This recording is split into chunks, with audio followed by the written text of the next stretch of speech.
자, 건설계약 문제죠. 건설계약은 일반적으로 진행 기준으로 수익 인식을 합니다. 자, 그런데 여기서 진행률은 원가를 기준으로 한다고 주어져 있죠.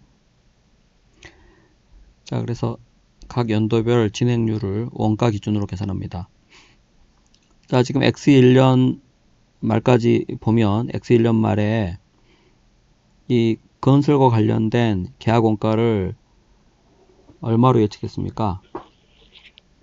자, 원가를 기준으로 진행률을 산정하기 때문에 먼저 진행률을 산정하는 거예요. 자, X1년 말에 보면 원래 X1년 초에 계약 원가를 1,700만원 예상될 걸로 소요될 걸로 예상했는데 X1년 말에 이 계약 원가가 100만원 증가할 것으로 추정을 했죠.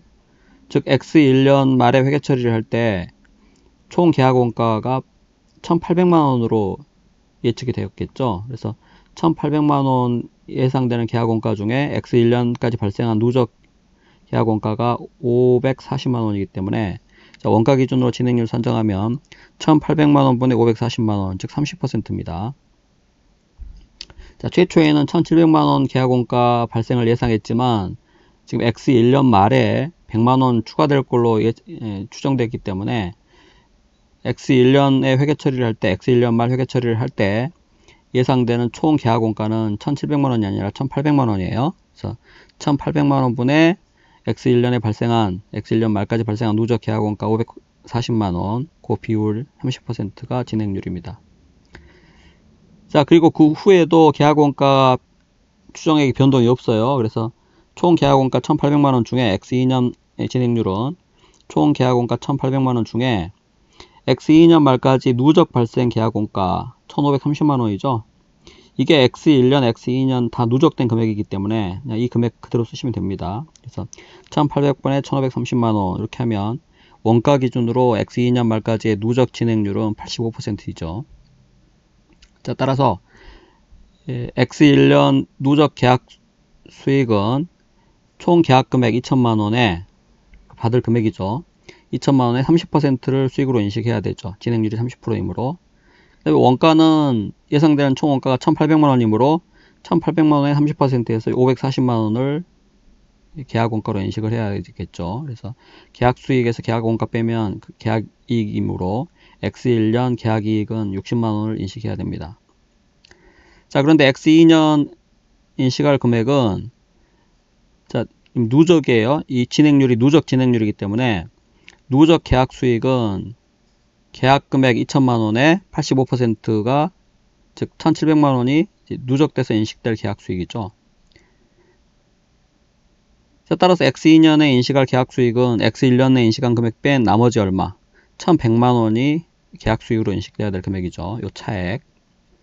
자, 같은 방법으로 계약 원가도 지금 예상되는 총 계약 원가 1,800만원은 변함이 없기 때문에 1,800만원에 대해서 누적 진행률 85% 적용하면은 X2년 말까지 인식할 누적 계약 원가는 1,530만원입니다.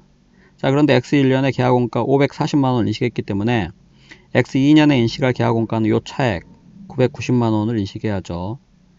자, 따라서 요거 빼면은 X2년 말까지 인식할 누적 계약 이익은 170만원인데 X1년에 60만원 인식했으므로 X2년에 인식할 금액은 그 차액 110만원입니다. 그래서 문제에서 X2년에 인식할 공사 손익, 즉 계약 손익 물어봤으니까 110만원 이익이죠. 그래서 1번 아니면 2번인데 한 가지를 더 물어봤죠. X2년 말 재무상태표에 계상할 미청구공사 또는 초과청구공사 금액을 요구했습니다. 자, X2년 말이죠. X2년 말 미청구공사 또는 초과청구공사 금액 구하는 건데 이 미청구공사나 초과청구공사 금액 구할 때는 그냥 기계적으로 미성공사에서 진행청구의 금액을 빼면 되는데 미성공사는 마찬가지 기계적으로 누적 발생 원가의 누적 손익을 더해서 계산합니다. 자, 지금 X2년 말 미청구공사 또는 초과청구공사를 구하는 것이므로 X2년 말까지 누적 발생 원가는 여기 1,530만원이죠. 1,530만원에 X2년 말까지의 누적 손익은 아까 여기 계산한 170만원이죠. 170만원 더하면 이게 X2년 말까지 인식되는 미성공사 금액입니다. 자, 그리고 진행 청구액은 무조건 누적 청구액을 기입하면 되는데 지금 X2년 말 금액이므로 자, X1년의 청구액 500만원, X2년 청구액 1280만원 합하면 누적 청구액이 1780만원이죠. 그래서 1780만원을 차감하면은 X2년 말 미청구공사 또는 초과청구공사 금액이 나오죠. 마이너스 80만원이므로 지금 초과청구공사 금액이 발생한 겁니다. 그래서 답이 2번이죠. 이게 마이너스 금액이면 수행한 공사에 비해서 청구한 금액이 더 많다는 의미죠. 그래서 초과 청구를 한 것입니다. 그래서 이게 마이너스면 초과 청구 공사 금액이고 초과 청구 공사 금액. 앞쪽 미성 공사 금액이 크면 플러스 금액으로서 미청구 공사 금액이 되겠죠.